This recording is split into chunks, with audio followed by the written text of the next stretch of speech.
I think that, silver is going to struggle, and we just need that to change. But we need, more people to talk about it, or we're going to have a supply crunch where, the Teslas of the world, just simply have to stop production because they can't get silver. I'm curious where the silver is going to come from, and based on the numbers that we know, 1.2 billion ounces of silver was consumed last year. And the estimate is somewhere around 1.4 billion of consumed this year. Those are pretty significant deficits. Keith Neumeyer, the CEO of First Majestic Silver, raises concerns about the existing challenges facing the silver market. He emphasizes the need for greater attention and awareness regarding these issues. Silver production has been declining in recent years due to various factors, including the depletion of existing silver mines and the increasing cost of mining silver. Neumeyer cautions that if more people don't start discussing the silver situation, there could be a supply shortage that affects industries like electric vehicles, where silver is essential. Last year, demand for silver surged by 18% to a record high of 1.24 billion ounces against a stagnant supply, stretching the market deficit to a second straight year, as reported by the Silver Institute in its latest publication. According to the 2023 World Silver Survey, the global silver market was undersupplied by 237.7 million ounces in 2022, which the Institute says is possibly the most significant deficit on record. Neumeyer highlights the uncertainty surrounding the future availability of silver. The estimates indicate a consumption of around 1.4 billion ounces of silver, resulting in a deficit between supply and demand. However, silver production has remained relatively stagnant over the past decade, fluctuating within a specific range. The renowned analyst views silver as a strategic metal vital in various industries such as electronics and renewable energy, solar panels. Despite the global push for green energy and reduced reliance on fossil fuels, silver was not included in a recent U.S. government list of the top 50 strategic metals. Neumeyer sees this as a sign that more effort is needed to raise awareness about silver's significance in the evolving industrial landscape. Now let's watch excerpts from Keith Neumeyer's interview with Soar Financially. Before we start, smash that subscribe button and remember to enable post notifications to stay updated on our latest uploads. Thank you and enjoy the video. Looking at the numbers, which quite honestly, I'm not a big fan of the numbers because I think they're all made up. But we know what production is, and production's basically flatlined. For the last 10 years, it's fluctuated between COVID year 2020, about 780 million to a peak of about 880 million in 2016. Last year, we're about 830 million, I think, from memory.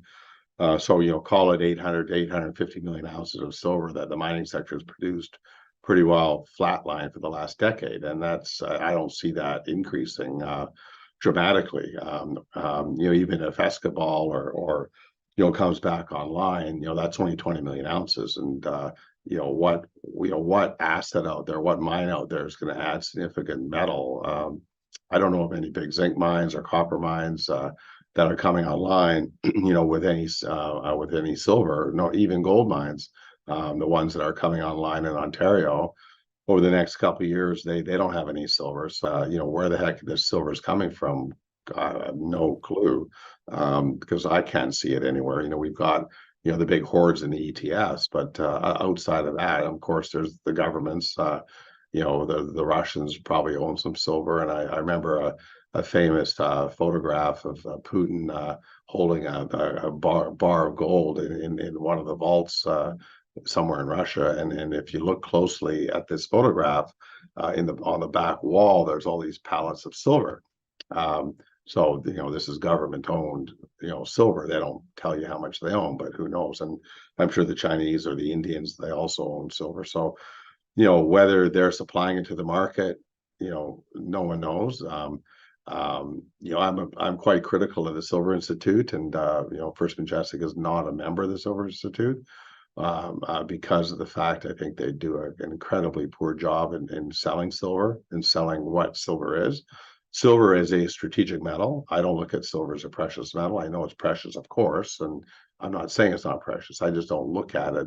And when I think of precious, I think of currency. I think of gold as currency, as a granddaddy of currency. And I look at silver as a strategic metal, a metal that we need to do a call like this, whatever it may be, whether it's EVs or solar panels or or whatever the case may be, computers, all the electronics, pretty well everything we do on a daily basis requires silver. And with the world wanting to go green and get off, oil and gas, which of course is going to take decades to do, but in order to get there, we need copper and silver. And so, anyways, I'm super bullish on the metal, but the U.S.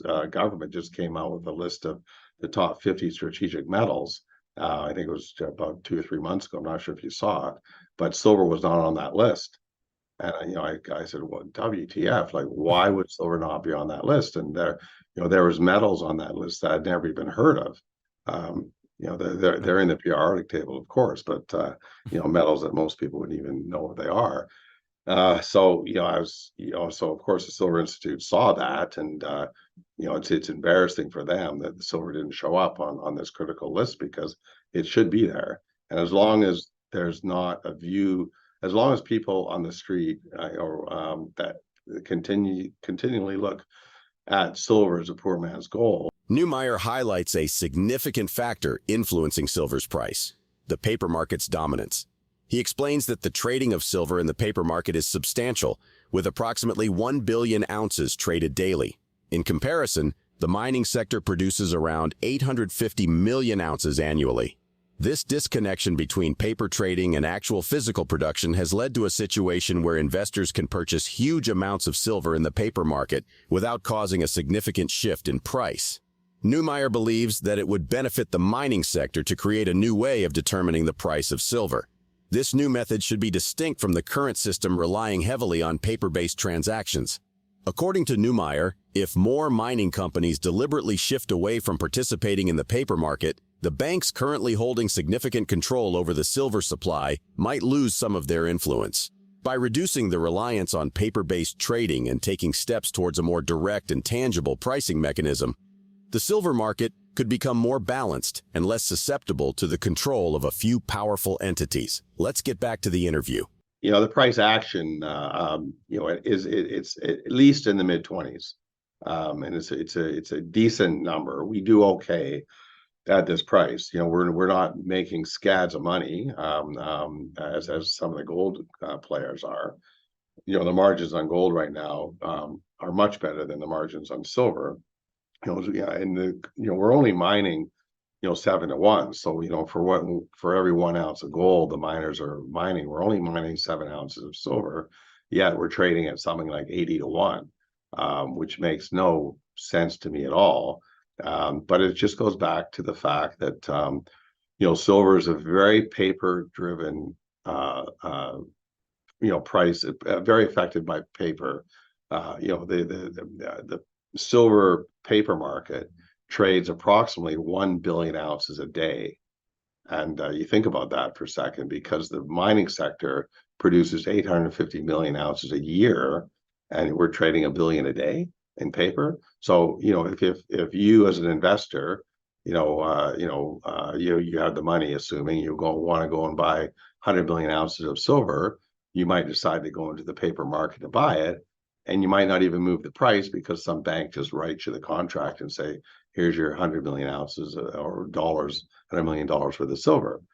And it's nonsensical that they're allowed to do that, but they do. And they get short, and then when they know the buying will end at some point, as the Reddit crowd proved to us. And they put a wall in place at $30, and the price, just no matter how much buying came into the market, they just wouldn't allow it to go higher.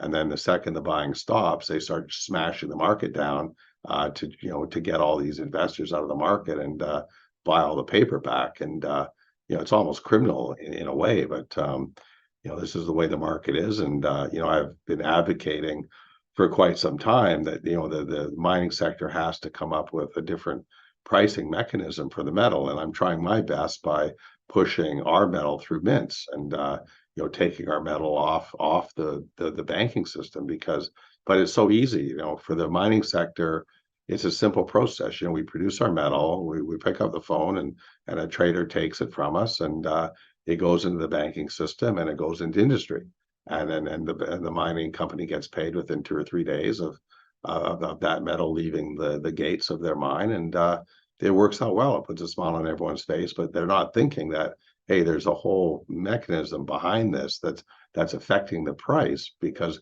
these banks know how much metal's coming, and they know how to hedge it, and they know how they could margin it, and when you know what the supply is going to be, you know what your limit is on the paper market, and it's kind of screwed up. So if the miners would actually start pulling some of their metal out of the current system, then all of a sudden the banks wouldn't know if they're going to get the metal or not, and then all of a sudden they wouldn't be taking the same risk that they're taking today, in the paper markets. Silver fell to $23.50 per ounce mark, hovering around the one-month low, as traders took a cautious approach ahead of the U.S. inflation release and after the country's mixed jobs report. Solar panel companies are expected to make up 14% of global silver consumption, compared to 5% in 2014. What do you think influences the price fluctuations of silver in the market?